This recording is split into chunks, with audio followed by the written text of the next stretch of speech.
When we think about elections, we usually just think about casting our vote, right? But what happens when you see something that's, well, not right? Like cash being passed around for votes, or seeing government cars used for campaigning. There's supposed to be a system for that, a complaint system. It's a cornerstone of democracy, but honestly, it's a system most of us get totally wrong. So, let me ask you something straight up. Who do you think can actually file an official complaint when they see an election rule being broken? Is it just for the big players, the politicians and their parties, or is it for everyone? Just take a second and think about what you believe the answer is. And yeah, the answer, it's probably not what you think. The common belief is that only the official insiders, the parties, the candidates, can do this. But the legal reality? Any voter, any citizen group, any NGO, heck, any single individual has the right to file a complaint. That's a massive difference, right? It's a power that belongs to you. And that's exactly what we're diving into first, the election complaint myth.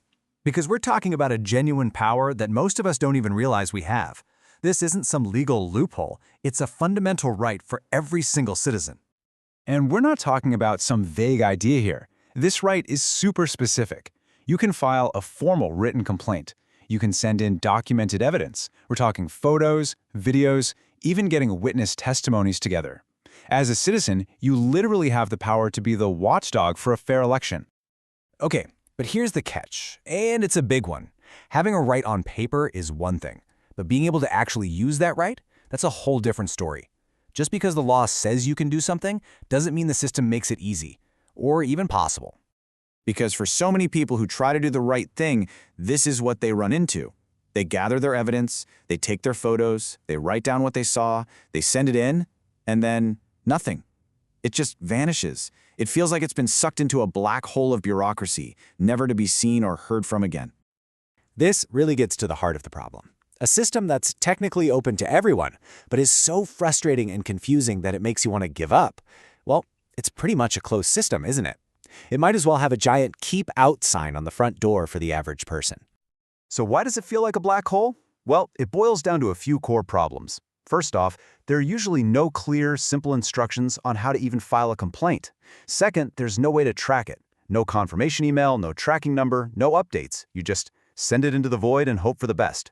And finally, the decisions themselves are a total mystery. You never find out if they even looked at your complaint, let alone why they decided to act on it, or not.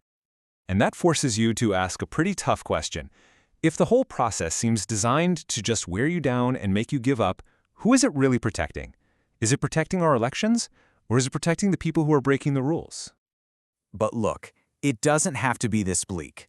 Let's shift gears from the problem to the solution. We can actually design a system that works, one that's transparent and actually helps people. The path to a better system is, believe it or not, pretty straightforward. And the steps are just common sense, really. First, just publicize the procedures. Put clear instructions online, say where to email, who to talk to. Second, acknowledge every complaint. Give the person a receipt, a tracking number, something to show it's been received. And third, explain your decisions. Let people know their complaint was reviewed and here's what happened and here's why. Simple. Okay, so we've looked at the myth, the broken system, and how to fix it. But now, this is where it gets personal. This is where we turn the camera around, away from the theory, and focus right on you. It's time to go from just watching this to being a watchdog in your own community.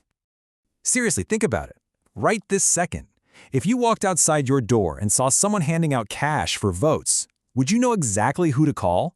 Do you have the email address or the phone number saved on your phone? Do you know which office to walk into? And let's bring this right home to Meghalaya. Has an official ever, and I mean ever, come to your town, your village, and explained how all of this works in Khasi or in Garo? Because if the information isn't in a language people actually use, is it really public knowledge at all? And here's the bigger question for the whole system. Why is this stuff a secret? After an election, we should be able to see the data.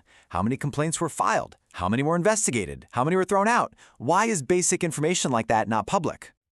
So here's your mission. Don't just wonder about it. Investigate. Go on, try it. Pull up the State Election Commission's website and see how long it takes you to find a simple email address for complaints. The next time you can, ask your local election officer, point blank, what are the exact steps? And after the votes are counted, find the activists and ask them, so, how'd it go? Did you file anything? What happened? You become the source of information. And all of this, all these questions, it all leads to one final, really provocative thought. When a system that's supposed to protect democracy is this confusing, this slow, and this discouraging, is that just because everyone's busy and overwhelmed, or is it a sign of a system that is deliberately and intentionally unfriendly? The answer to that question, well, that changes everything, doesn't it?